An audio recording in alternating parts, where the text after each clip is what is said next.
All right, so I'm going to continue with the end of the year theme or series. This will be the second of three of these classes that I want to synthesize what a remarkable year it's been. Um, and obviously, the focus is on American politics, and the focus is on Donald Trump's first year in his second term in office. I have a number of images on the board.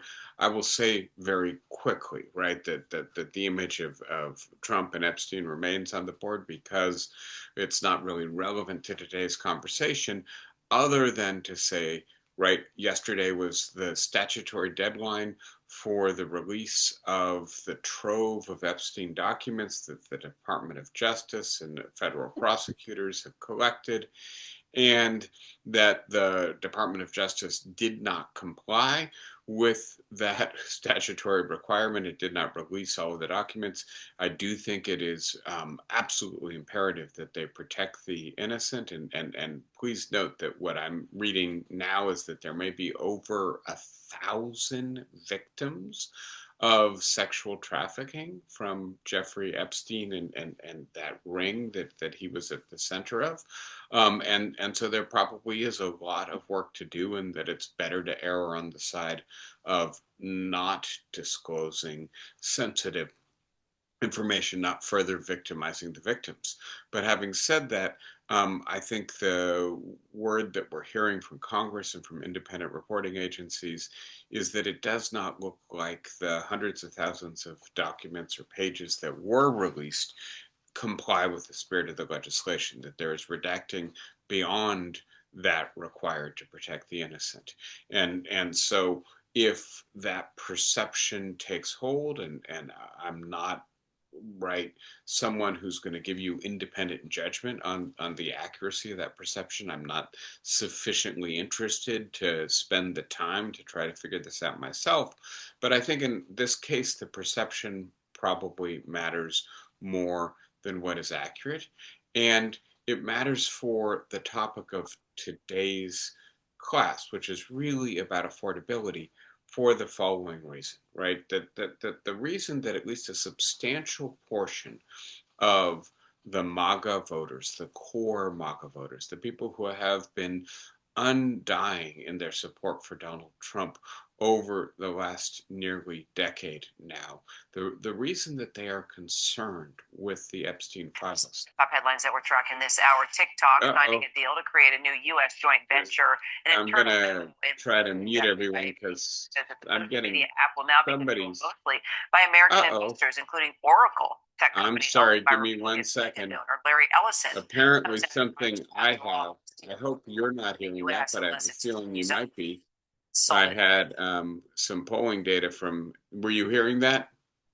Yeah, I was getting some polling data from an ABC News site, and apparently they decided to share some audio with me while I was in the middle of the class. So I was talking about Jeffrey Epstein and about the reason that the MAGA voters are so focused on the Epstein files. And I'm sorry to say it's not because they are deeply concerned with sexual trafficking and the victimization of young girls and women, and the ability of the rich and powerful apparently to skate away from it.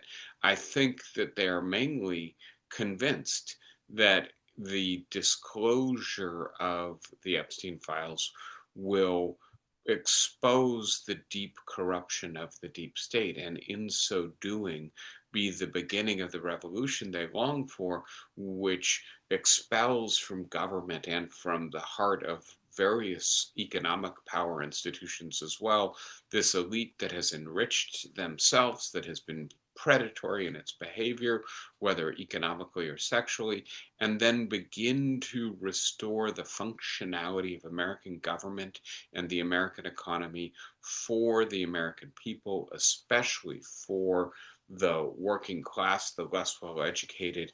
And so the idea that in this sense, the focus on Epstein is not a focus so much on the particular man and his vile behavior as it is, I'm sorry, on his criminal predacious behavior, right? It's really a focus on what he represents, the corruption of the American elite, the abandonment of the American working class by the American elite, and some, frankly, magical approach to restoring, right, the functioning of the American economy for the bottom 50% of American society. And in that sense, I want to say that the Epstein files represent in Noose the basic approach to governance of Donald Trump's first year of his second term, whether it's tariffs or deportations. And I have, right, images of both as perhaps the most important economic policies of Trump's second term in office. He has pursued policies that appear to offer a kind of magical knockout punch. Do this, and the economy will start working for you. Impose tariffs, we get to decouple from the global economy, we get to bring manufacturing jobs back, and the working class will have great jobs again. And it's just not that easy. We're not in an era where there are knockout punches. Similarly, right, if you want to take the country back for the white working class, for people who are born here, for people who look like the traditional image of American citizens, then deport the people who shouldn't be here, who Joe Biden let flood the country. And I think what we're beginning to reckon with is that neither of the centerpieces of Donald Trump's economic policy is actually going to address the problems of the United States any more than releasing the Epstein files will, the problems that got him elected. And I think the catchword, the most important phrase for capturing all of these issues is affordability. And I think it's likely to be the dominant issue in American politics unless and until Donald Trump or some other world event creates something that distracts us from it or overpowers its salience. And so if we go to war with Venezuela, if there's a major international economic crisis, we may stop talking about affordability for the short term, but that doesn't mean that the conditions that generate the salience of affordability will go away.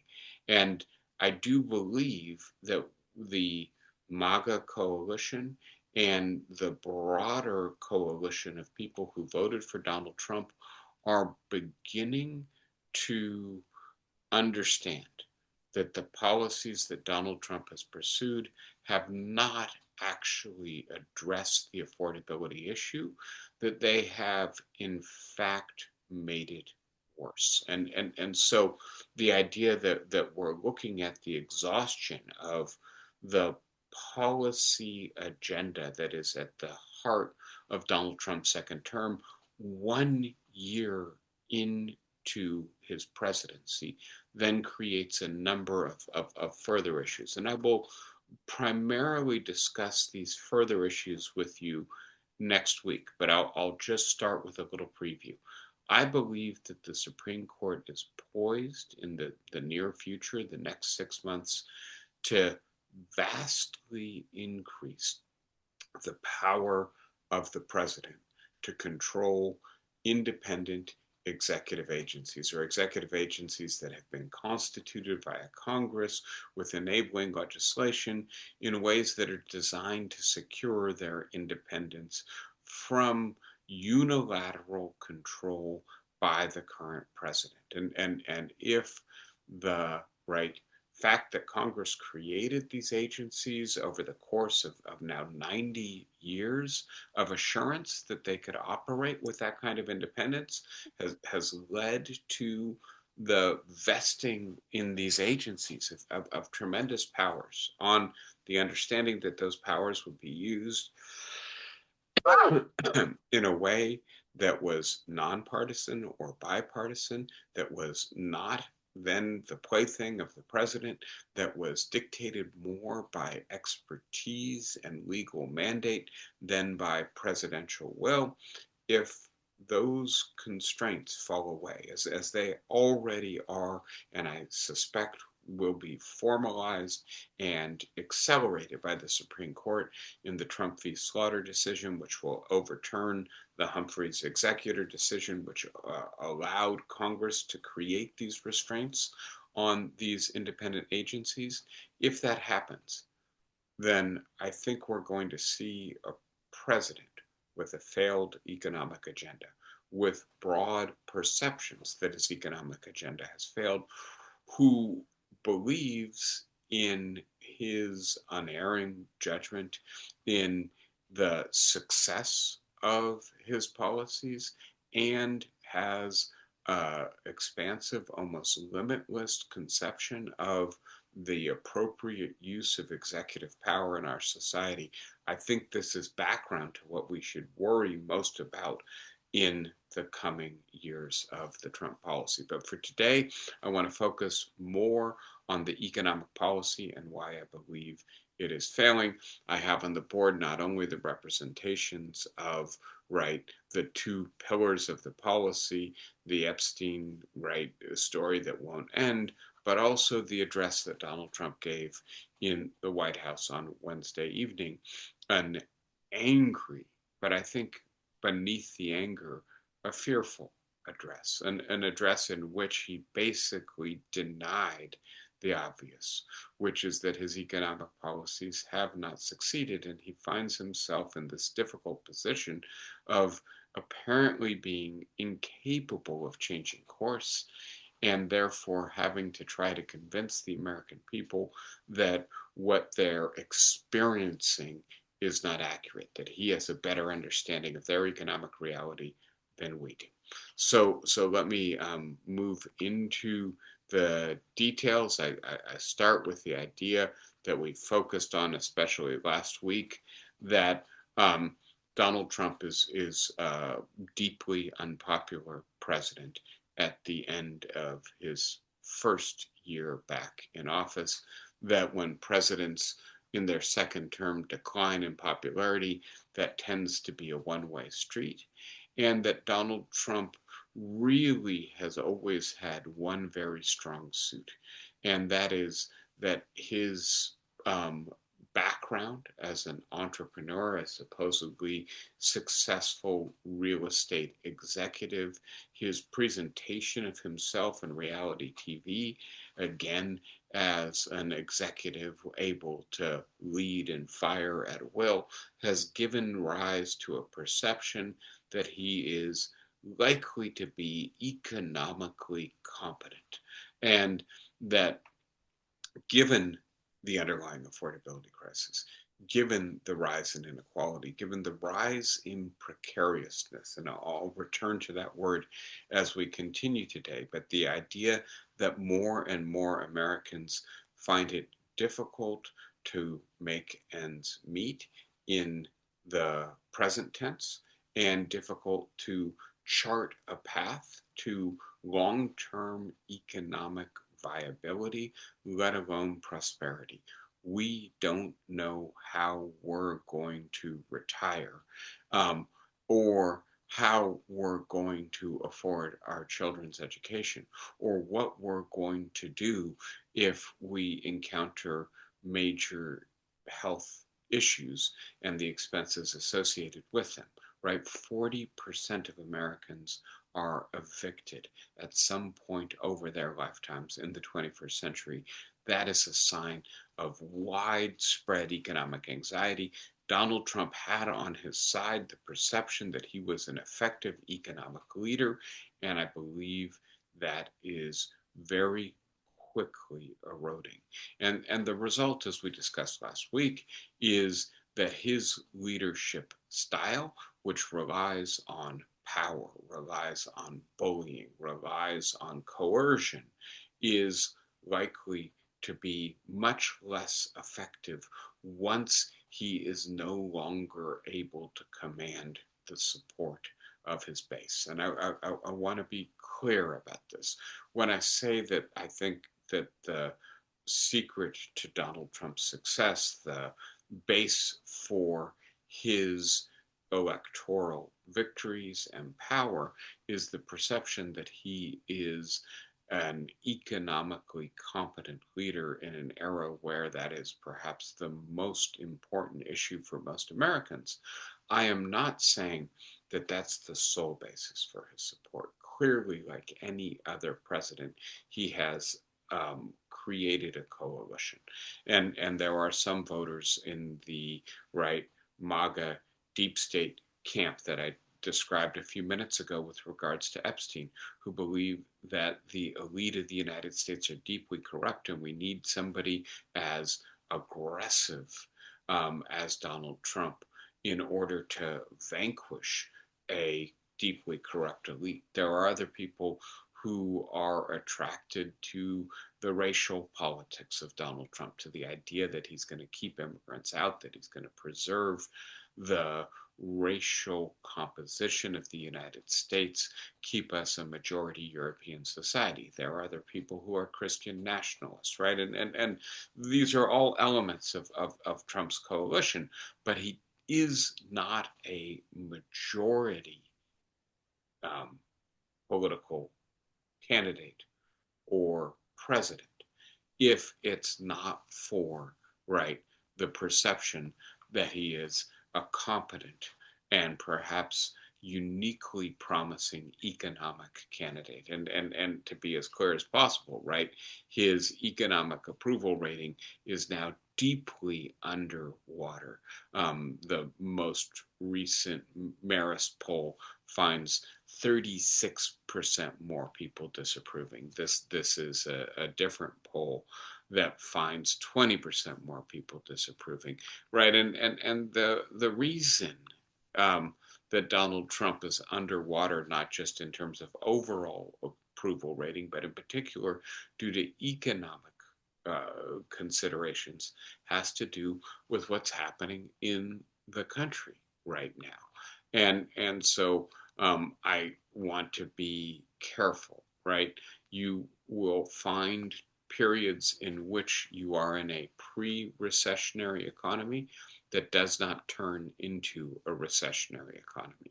So there's not a guarantee, right, that these numbers don't confidently predict that we're headed in the direction of a recession, but it certainly looks that way. And I think the anxiety surrounding the American economy is greater at the end of 2025 than it was at the beginning of 2025 due to factors like this. So we got the unemployment data last week, and I've put on the board here not the narrow unemployment, the so-called, Bureau of Labor Statistics U3, which just looks at the number of people who are actively searching for work or who have no work, right? But the broad unemployment, B6, and I find this to be a more valuable statistic. I think many economists think this is a better measure of overall satisfaction with the job market. And the measure here is not just who has a job, but also who has withdrawn from the labor market but would be in the labor market if they weren't discouraged by their previous failures to land a job. So people who've basically given up but who still want jobs. And also people who are part-time employed, so they're not unemployed, but who want full-time employment, right? And you put that together with the number of people who are counted unemployed in the narrow measure, and we're up to 8.5% broad unemployment. And obviously, it has gone down a little bit, but then climbed extensively since really the announcement of the tariffs and the level of economic insecurity that generated. I'm going to focus for a minute on manufacturing employment, and I'm going to focus on manufacturing employment because, on the one hand, this tends to be a place where Donald Trump gets a lot of support from people who see themselves as potentially employed in the industrial sectors of the American economy, and also because it's a place where he promised his policies would generate a rebirth, a renaissance of American manufacturing. And what we can see, right, is a steep decline in manufacturing jobs in the immediate aftermath of the COVID recession, a recovery, not complete, but a recovery in the manufacturing job sector that was apparently maybe taking a little bit of an upward trend at the beginning of 2025 or at the end of 2024, and then a steep decline throughout the entire year of 2025.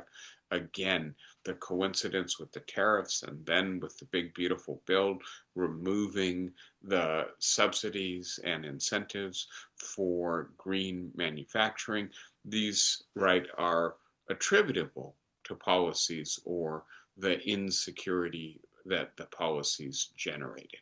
So, a relatively steep decline in manufacturing jobs across 2025. And please note, right, to the extent that there's been genuine growth in sectors like manufacturing, it's been almost exclusively in one narrow area, data center investment, right? So withdrawal of investment from manufacturing, increase in investment in data centers. The worry, of course, is that this is a bubble, maybe a rational bubble, a bubble that makes sense to be invested in, not just tulips, right? But having said that, nevertheless, this may contract rapidly at some point in the hard to foresee future. If it does, these numbers will continue to go down. And then wage growth, and this is the beginning, the first sign of what I'm going to call the bifurcated up or out K-shaped economy. If you're in the top 20%, well, during the Biden administration, you were not doing as well, right? Whereas if you're in the bottom 20% during the Biden administration, you were doing better. But during the Trump administration, the top 20% is holding its own, right? Keeping its wages growing a little bit, whereas the bottom 20% has seen their wage growth really decline to the point where it's basically not much higher than inflation. The idea that this is a K-shaped economy, I think this diagram, right, where you can actually see the K kind of is the clearest evidence, right? If you contrast from, right, 2020 to the present, the S&P 500 gone up and up and up, record highs, with consumer confidence gone down and down and down to the point where it's at a near record low for the 21st century. The only comparable periods surround the Great Recession of 2008 and its aftermath.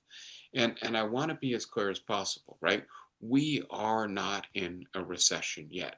We have not arrived at dire economic times. And so the idea that consumer confidence is so low, despite the economy struggling, but not yet actually contracting, is a deeply worrisome sign, and one that should be a little bit puzzling. I'm going to try to help us to puzzle it out.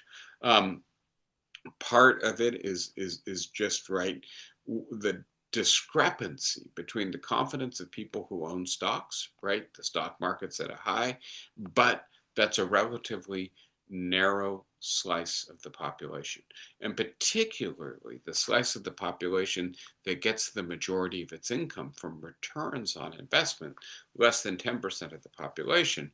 The people who, right, get their income without having stock holdings are much less confident in how the economy is doing.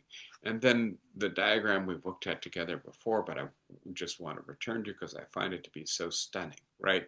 The idea that the top 10% of Americans spend almost 50% of what is spent annually in the American economy, right?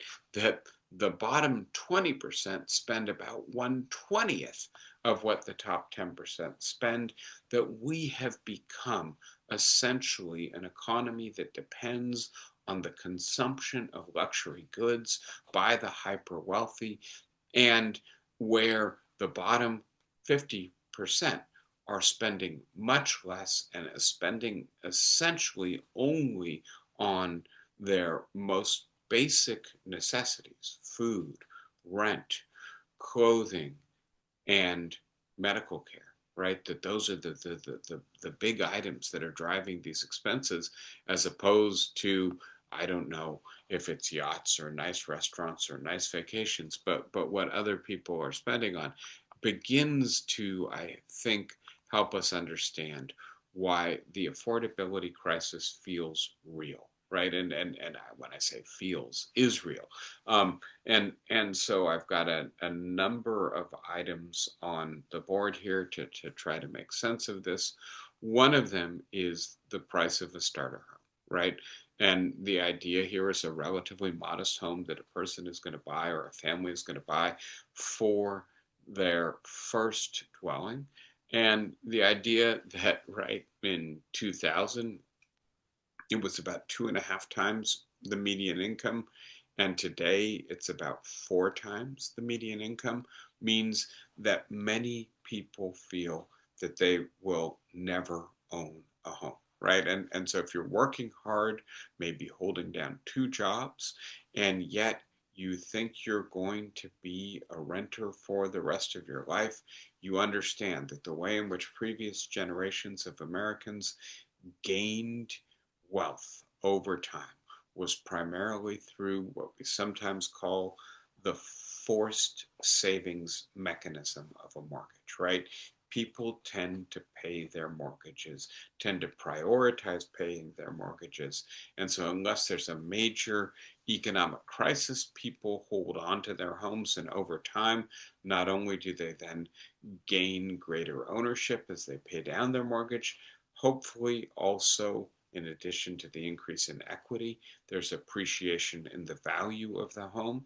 And then, right, you are able to fund your children's education. You're able to retire with security. Maybe you're able to treat your house as a bank account and use a little bit of the money to take a vacation, or to have a little bit of greater security and enjoyment in your life. But this is increasingly out of reach. And as opposed to, right, Americans spending maybe 25% of their income on mortgage, right? It's up to 36%. As opposed to people being able to buy their homes, more and more people are renting. The rate of eviction for Americans is 40%. 40% of Americans will be evicted at least once in their lifetime in the 21st century.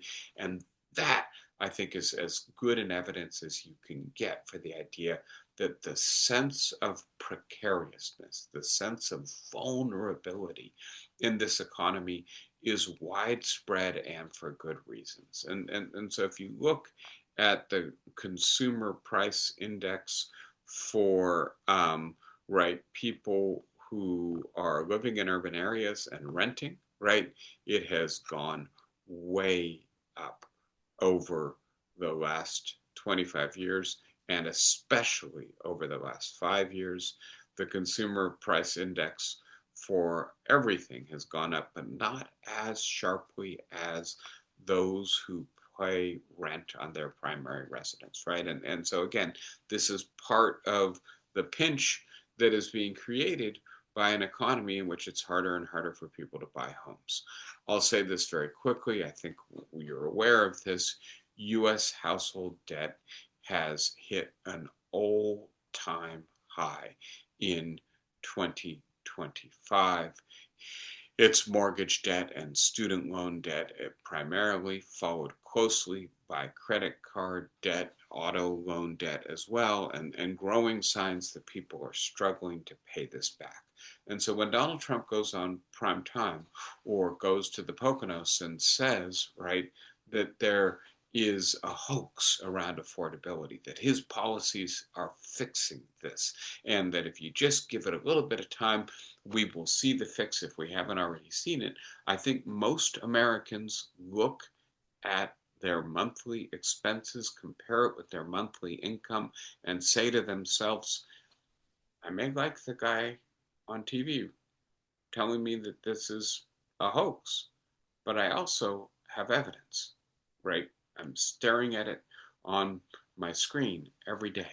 That the balance in my bank account is not high enough to afford all of these expenses. Therefore, my debt is going up. That may work in the short term. It may sustain me through the holidays, but it's going to be hard to do this long term. This is not a hoax. So, with that in mind, I want to be as clear as possible, right? The spread of precariousness has coincided with this vast increase in wealth for the top earners in our society. More and more people are, right, having to make difficult choices, are experiencing food and housing insecurity at the same time that America has the richest people in the history of the world by far. No emperor, no king, no titan of past eras has been as rich as Musk or Bezos or Zuckerberg. And the idea that Donald Trump's um, electoral victories have been driven by primarily attracting the less well educated, less affluent voters into the Republican Party, away from the Democrats, and um, that his policies are supposed to cater to their interests, supposed to, one way or another, at least give vent to their grievances. But that his signature legislative and policy executive actions have um, already started to accelerate and deepen inequality, undermine affordability, means that he's betraying the limited economic mandate that he had from one of his core constituencies. And it is undermining the perception of economic competence for this president. And I want to be clear, once that perception is gone, it's incredibly hard to rebuild. And so while I hear the angry harangue of Donald Trump's address to the nation on Wednesday night, beneath that, I think I hear fear, panic, that these policies that he sold to the American people as being the right way to fix these problems have backfired, and that he is incapable of admitting that. That's not the kind of person he is. So we'll get into this in just a moment. But the idea that he does not know how to proceed, he does not have tools in his toolkits that would allow him to address this. And so the other strategy he's tried Wednesday night, that he's tried throughout his life, if there is a problem generated by his action, he attempts either to distract from it by creating some other problem that takes attention away from the problem he doesn't want you to be thinking about, or he tries to blame somebody else for it. And in particular, on Wednesday night, unsurprisingly, we heard a lot of angry denunciation of Joe Biden and what kind of economic mess Donald Trump inherited from his predecessor. But having said that, I believe, and I think again the opinion research bears this out, that most Americans look at the tariffs, look at the deportations, look at the big beautiful bill. I should put on the board, I didn't, the reduction in the federal workforce, which is different from the shutdown, but they have the same effect. They decrease, right, the number of federal employees and then the knock-on effect that their salaries have. You put all of this together, and Trump has pursued radically transformative economic policy rapidly, mainly without congressional authorization. These are his unilateral executive actions, and most Americans, I believe, are accurate in saying what has happened in 2025 is the result of Donald Trump's economic policy. It's not the hangover of Joe Biden's economic policy, which, by the way, if we're, I think, open about this, honest about this, Joe Biden did not manage to turn around the long-standing trend in the direction of inequality and precariousness for the American working class in his 4 years, but he pursued policies that were actually, if allowed to take effect, more likely to have that effect, and that showed some signs, especially in his last year in the presidency, of beginning to take effect. And on the other hand, right, the Trump tariffs, and I'll speak more in detail about this in a minute, but they seem to be, on the one hand, shrinking the American economy, right? Much more so than the economies of most of the rest of the world. They're damaging Canada and Mexico as well. And they are increasing inflation, whereas most of the rest of the world has conquered inflation. We see the pass through in, right, American goods in the core cost of our consumption goods rising dramatically and in exact proportion to the number of tariffs or the percentage of tariffs on those goods. And we see, right, the tariff revenue, the tariff rate going up dramatically.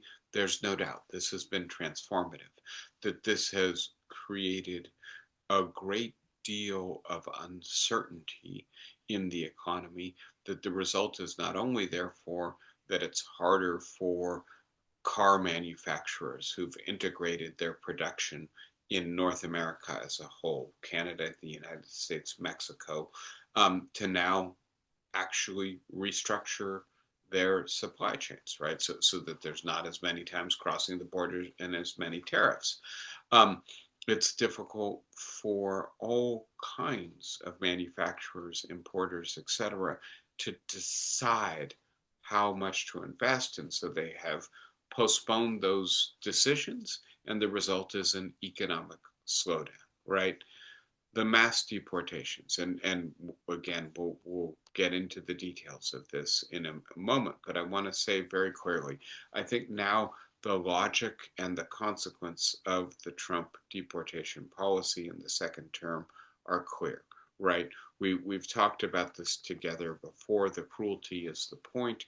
I'll put it a little bit more directly. The optics is a point, is the point, right? And what the message of the brutal, cruel way in which the deportation policy has been pursued, with paramilitary interventions in American cities, with the shackling of people thrown into unmarked vehicles, the breaking of their windows in their vehicles, the taking of people from church and school parking lots or from courtrooms where they're there for immigration purposes, the separation of children from their parents. All of this is designed to say, you are not welcome here. Do not come. And that is exactly what is happening for the first time in perhaps American history, at least for the last 65 years. We have a net outflow as opposed to an inflow of migrants. And this is also damaging the American economy. We have big tax cuts for the rich, followed with or paid for by benefit cuts for the poor and the middle class. Tens of millions of Americans are now processing the fact that their Affordable Care Act premiums are going to increase substantially, and Donald Trump seems incapable of helping himself. We'll get into this in a moment, but he basically says he doesn't care, that insurance is going to cost more. There is no plan to fix this for Americans. It's going to fail. again and again in Congress as long as the Republicans are in control. The mass layoff of federal workers between the Musk slash Doge efforts and the government shutdown, the disinvestment that the One Big Beautiful Bill has accomplished in infrastructure and green energy projects, withdrawing the money that had been appropriated for those projects under the Inflation Reduction Act and the big, I'm sorry, Build Back Better bill, right? All of this is, I think, the reason why Americans are saying this is Trump's economy in 2025, 2026. And by the way, I'm drawing on Paul Krugman's analysis here. There are two big gaps now in Trump's policy. The gap between what he promised and what he delivered, right? Manufacturing jobs are going to come back. Well, no, actually, I'm sorry, I went the wrong direction there. No, I didn't. The manufacturing jobs have not come back. Where am I? Right, they have continued to decline, and at this point, I don't think Americans are saying, "Let's be patient and wait." I think they're saying these policies backfired, and then the gap between what he says is happening and what everybody can see with their own eyes, that he says these policies are working when in fact they appear to be failing. So I want to spend just a minute now further elaborating on why I think Donald Trump is not just failing economically in his second term, but incapable of correcting course.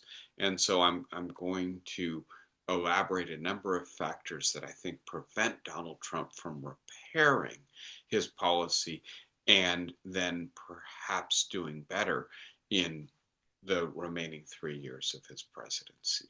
I think the first thing is that Donald Trump lives in an information universe where he only gets news that frankly doesn't help him to recognize how badly misguided and counterproductive his policies are. This is in part a feature of the bifurcated economic, I'm sorry, information ecosystem that the United States has in the 21st century.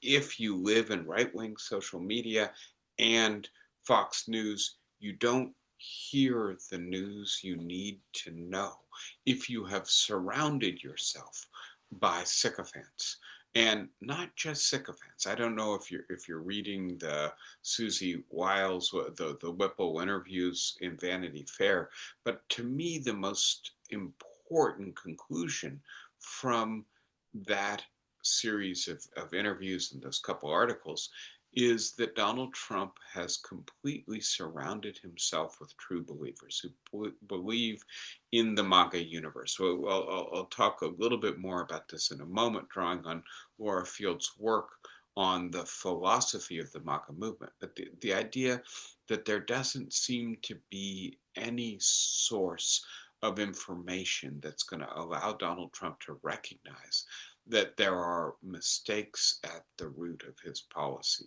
His belief that he can bully beliefs on the economy, right? And the idea that that's what he tried to do Wednesday night in his national address, just to tell us that we're wrong.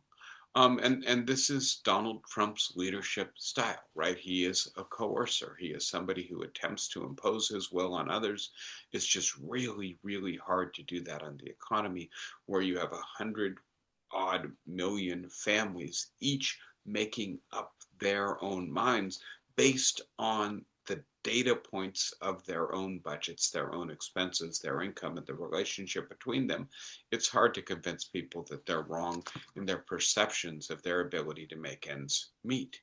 The idea that he and his party really don't have alternative policy ideas that they could turn to, having used ideas that have failed. And in particular, the affordability crisis is something that has been building in this country for 50 years. Inflation, well, if it weren't for the tariffs, we might have been able to get that under control. But long-term inequality, right, compounds all of these problems and gives rise to a sense that this economy isn't just not working, it is deeply unfair.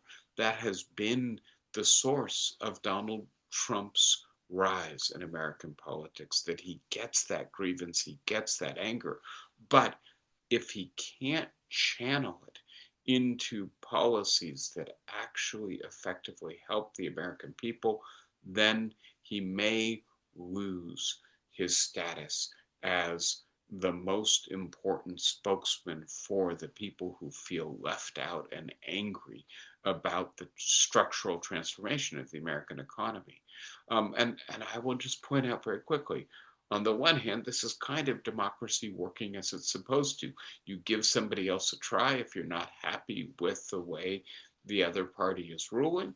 But having said that, um, we will have to see if this leads to a reconsideration, if you will, long-term disavowal of these policies or not. Because it's one thing for democracy to basically, turn on a leader who's ineffective.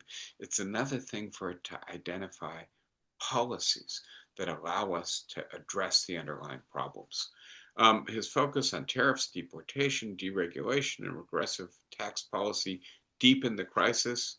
Oh my goodness, something went wrong with my slide there.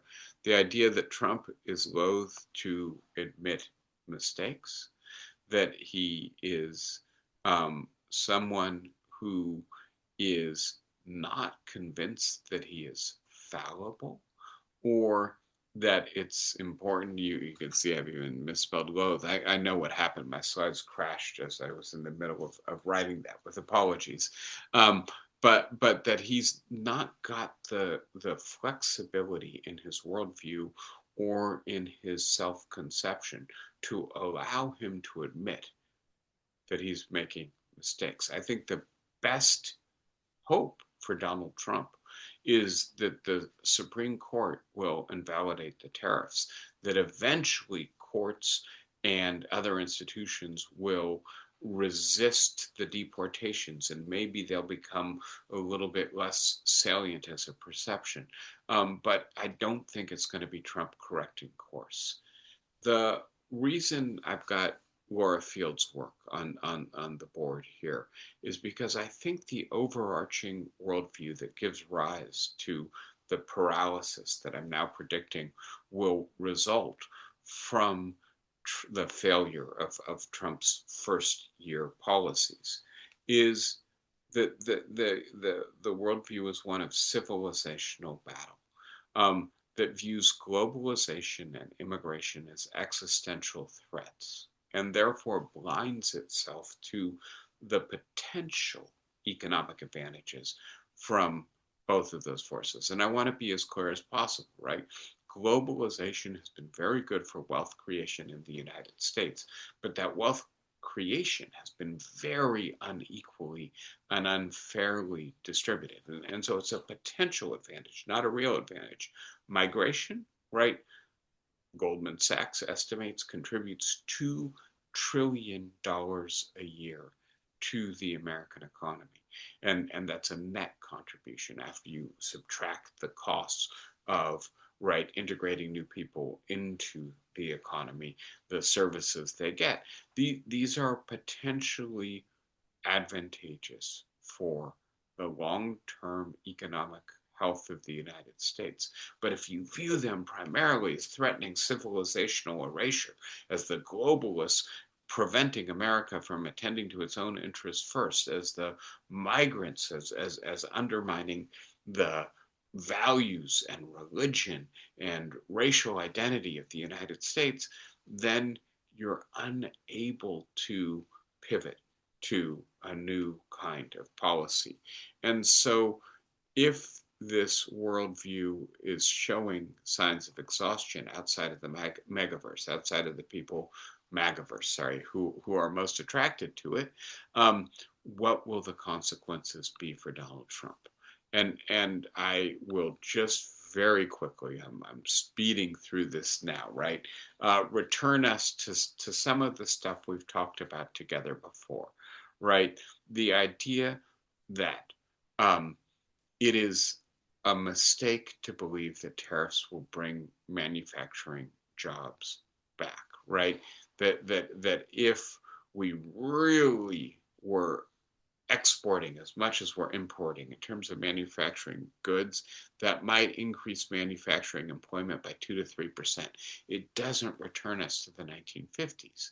The idea that what we really need is not tariffs but industrial policy, but that's slow working and not particularly visible.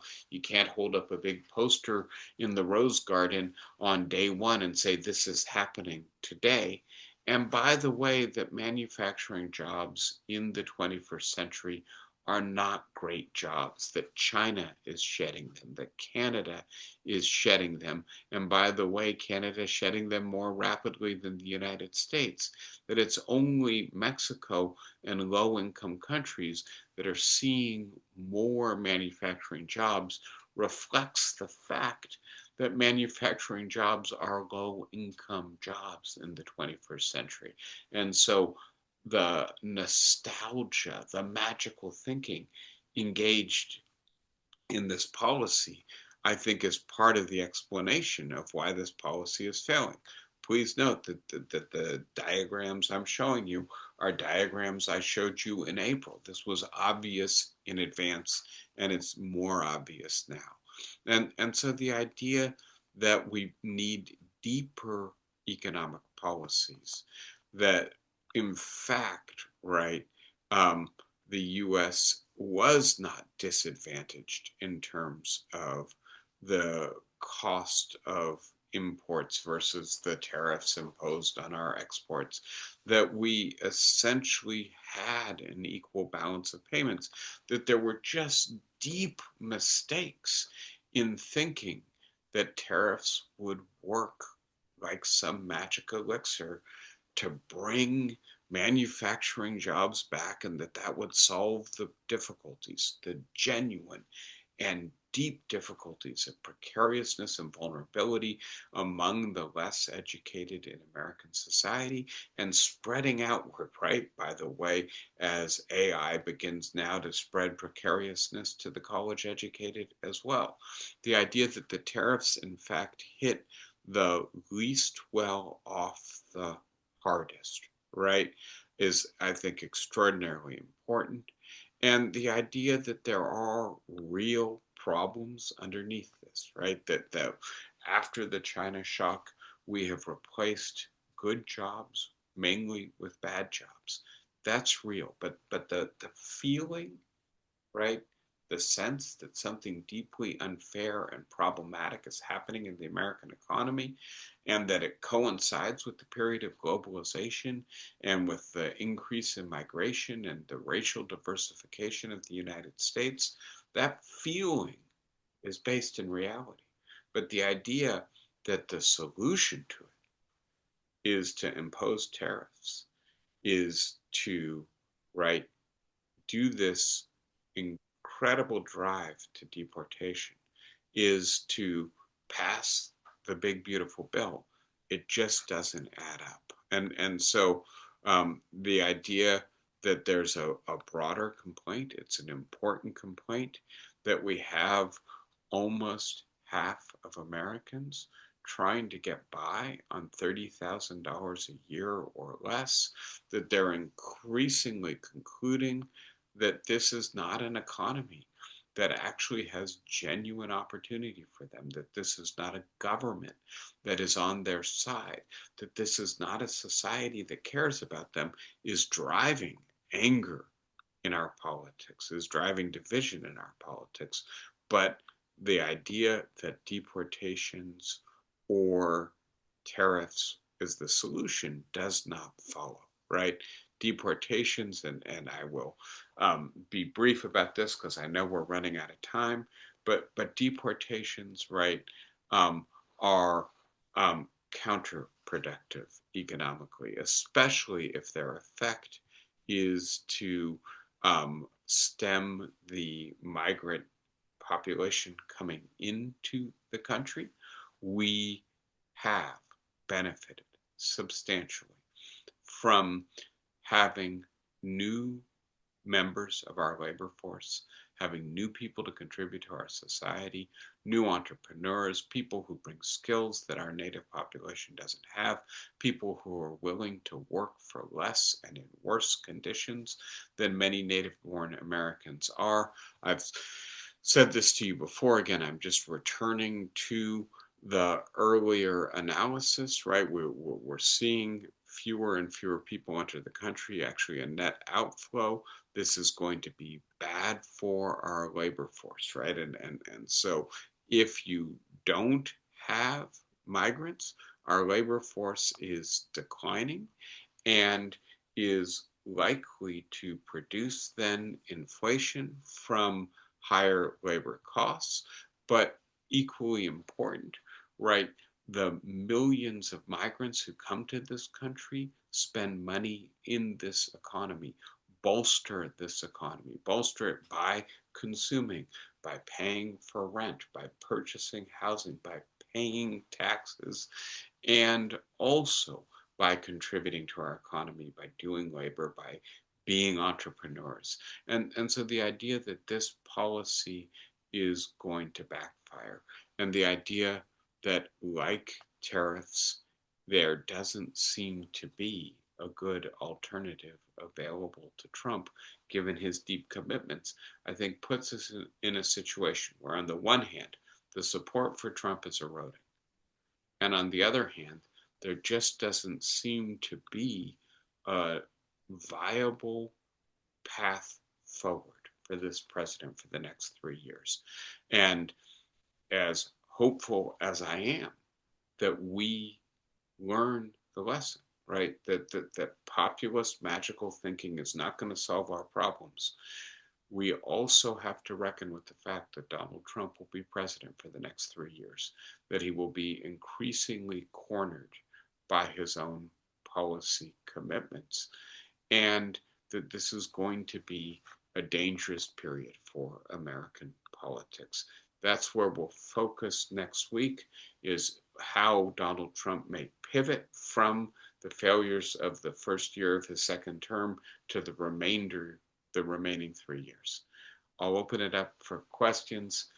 You guys were very quiet so far today. Who wants to start us out with something today? Flossie, you're quick on the draw as you often are. Go ahead. Got to unmute yourself, right? Can't hear you.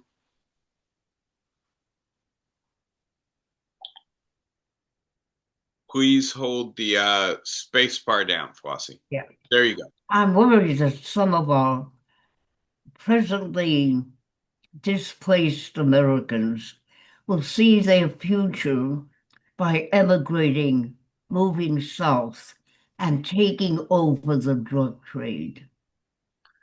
And if that happens, we're in real trouble. That's all. Yeah. So I don't know about moving south to take over the drug trade. I'll say two things that are related to this. And so one thing that is particularly on my mind these days, Northeast colleges, other than the most selective colleges in the United States, have seen their applicant pool decline markedly over the last few years, especially this last year. And it appears that many more American students are going to Southern colleges. And if I've got this right, part of this is an economic calculus, that the value of education economically is not that great anymore, right? And so the Northeast colleges tend to have this reputation of being academically intensive. The Southern colleges more as fun places to go to school, right? And so if you're not going to get a good job from your college, why not go to a school that has nice weather and a good fraternity party culture and big sports, right? And this is really taking hold, and I do think it's in part driven by the economic calculus that in the era of AI and just not enough good jobs, why do the hard work if it's not going to pay off? And then I'll point out the other thing, right? We're seeing, right, withdrawal of federal funding for research in the United States. We're seeing a brain drain out of the United States. And to be clear, right, the United States has been the beneficiary of the migration of people with the best education, the most entrepreneurial drive into the United States for really the last 50 years. And the sense that the combination of a kind of wide open entrepreneurial culture, relatively low taxes, and substantial government support for innovation has pulled people from all over the world.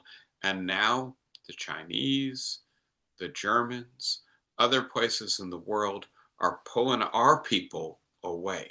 This is going to be detrimental to growth, to entrepreneurship, to innovation in the American economy for the next 20 years. And so I share your concern, Flossie. I'm less concerned, I don't know, about people going into the drug trade so much as people withdrawing their hope or their energy from the American economy, or deciding if they think they can actually do well going elsewhere. Anybody else with a thought or a question for today? Yeah, Anne, go ahead. Hi. Yeah, frequently as you talk, you seem to give Trump credit for thinking about things. I don't think he thinks about things. I think he has well, it's a thought, but it's not very deep, and he acts, he doesn't think. And so will he change this, that, or the other thing? Those things, it's very doubtful because he doesn't pay any attention to anything except himself. Yeah, so in that slide where my computer crashed and I was not able to write, I didn't get the thing that I'd written. I was using the fancy philosophical language of being fallible but corrigible, and that Donald Trump doesn't think of himself this way. You're fallible means you make mistakes. Corrigible means you correct your mistakes when you identify them, right? And yes, I do think that Donald Trump is probably, in certain respects, equipped with certain kinds of intelligence that have allowed him to escape some of the obvious blunders he's made in life as a real estate tycoon who almost destroyed his whole empire by making bad investments. Then, as a reality TV star, right, jumping on that opportunity when it came to him. And then, as a president or a politician, successfully remaking one of our two main parties and twice being elected to the presidency. I do think that there are certain kinds of intelligence that you have to attribute to Donald Trump. But among them is not the capacity to acknowledge and correct mistakes. And I like this saying from Max Weber, the great German sociologist, that one of the attributes of a person who has the vocation for politics is the ability to let reality work on you, right? And I don't think Donald Trump has that attribute. He believes that he can impose his will on any reality, that no reality is independent from his capacity to coerce it into doing what he wants it to do. And that works maybe with the Republicans in Congress, although it's working less well now. It does not work with the economy as a whole, which is composed of hundreds of millions of independent decisions about what we can afford, right? That's just not the kind of thing you can bully or the kind of thing that you can will into conforming to your view of reality. So yeah, Anne, I take your point. but I'm not, I think, all the way with you. I do think that there are elements of intelligence, but not the kind that allow him to correct course. Barbara? Um, at the risk of sounding foolish, there is I guess, wing of criticizers of him who talk about not the deep state that he talks about, but dare I say, the puppet masters behind him. Because I look at him and say, as we can look at Reagan and go, these are damn good actors. Trump is engaged, to me, in performative art, and he gets patted on the back for delivering a good performance. I think he knows how to learn his lines. I think he runs off the end of the page, but as long as he's running off the end of the page, it may suit the puppet masters. Now, I hate the idea of conspiracy theories, but I wonder in this case, and I don't remember whose article it was this week that was talking about JD Vance and why we don't see much of him, because he is working on the understudy role right now, off the wings. And I did see, I think, Trump's TV show once because, know what's going on. But I also knew his body double.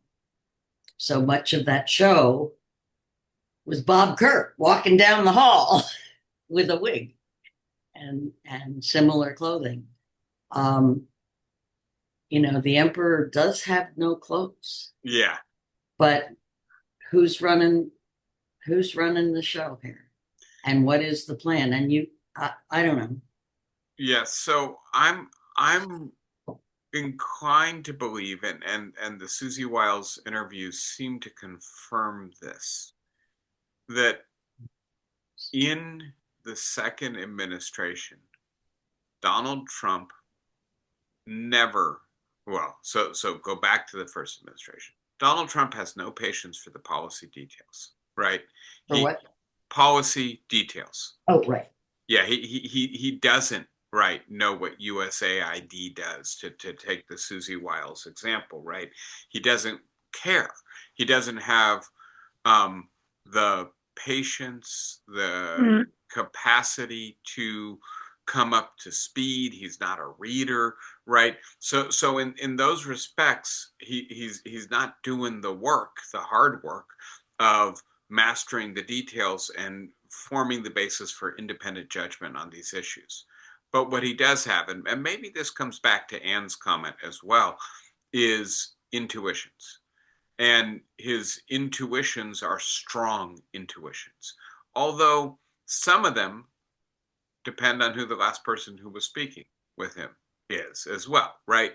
But that what he's done in his second term is to surround himself with people who share his intuitions, who share his worldview, or who he likes in terms of their optics, their style on these issues, right? So I'm not sure that Donald Trump has any real deep military strategy ideas, but he likes Pete Hegseth because he believes in a muscular, virile, militant military, right?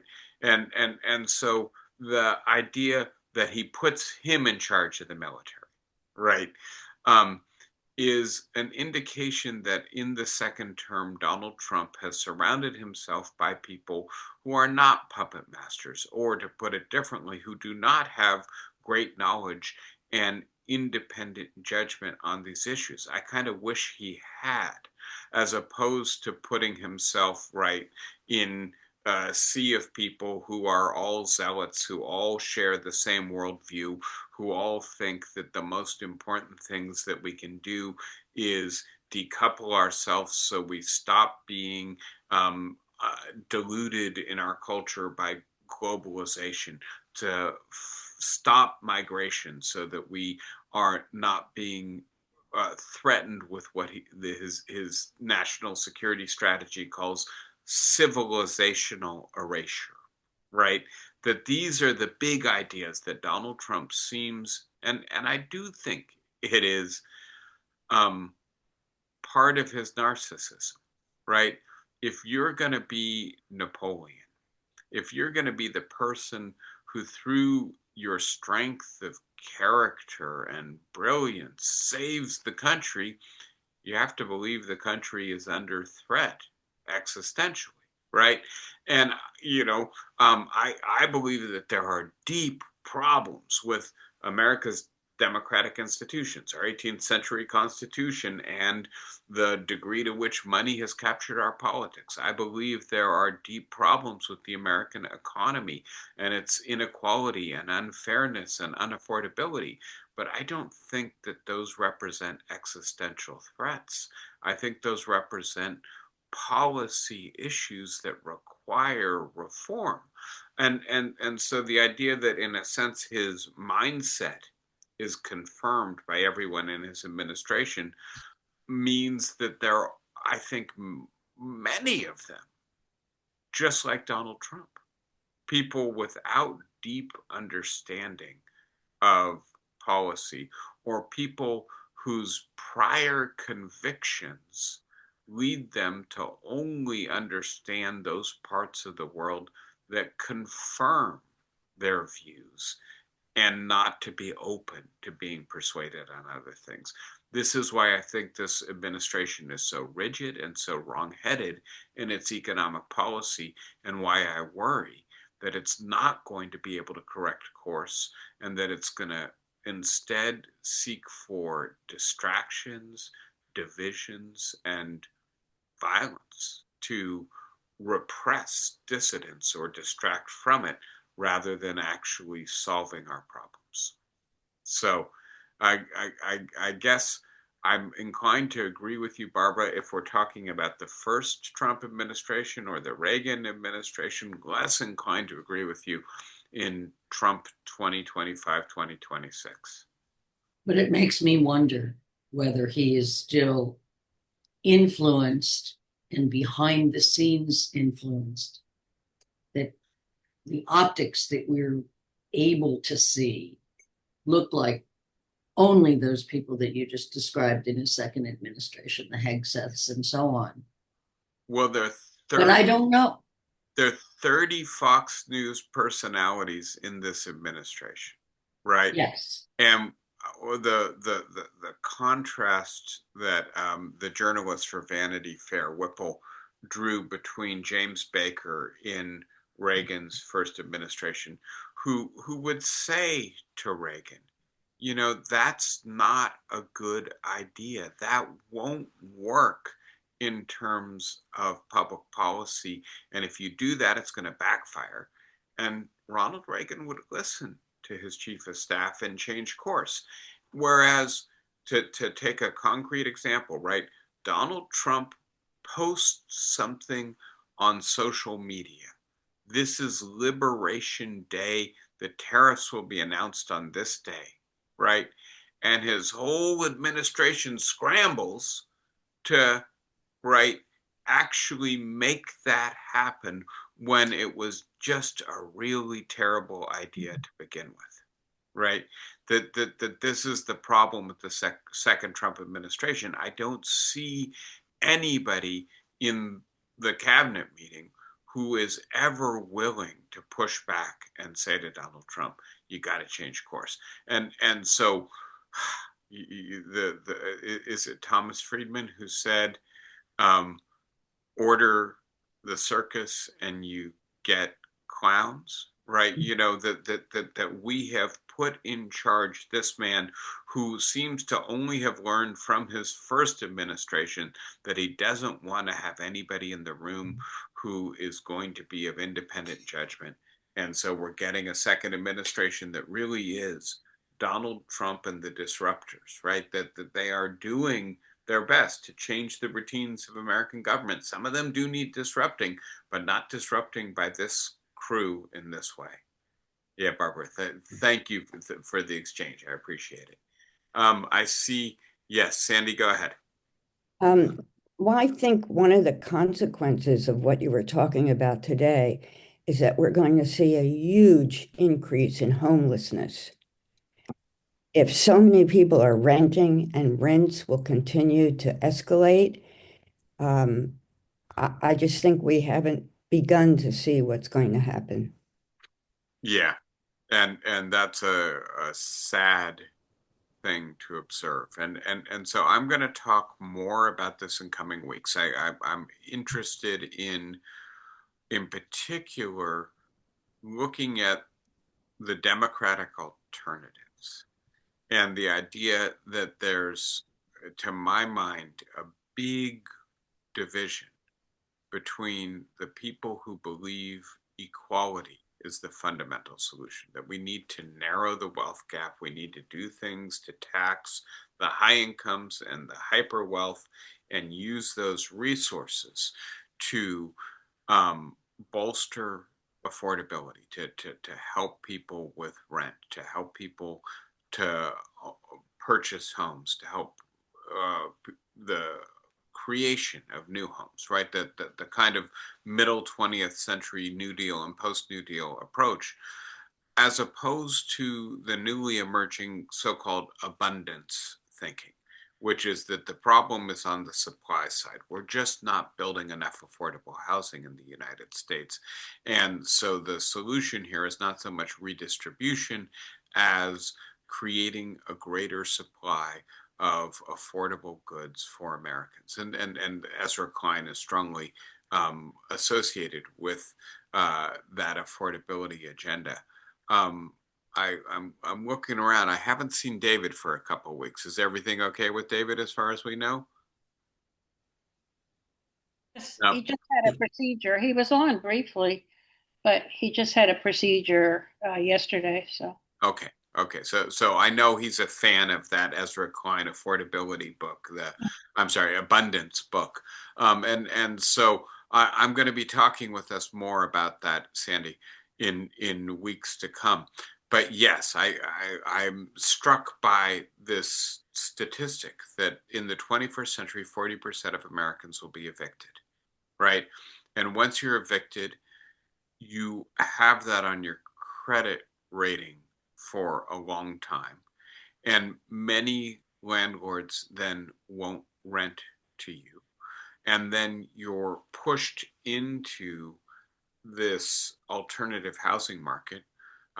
Jared Kushner, among others, specializes in this kind of housing, which is for people with bad credit, right? So you pay more for substandard housing, often in bad neighborhoods, because your credit rating says you're not going to get good housing anymore, right? And so, right, the I think books I've spoken with you about before, trying to see if I can find them. Sorry for turning my back on you.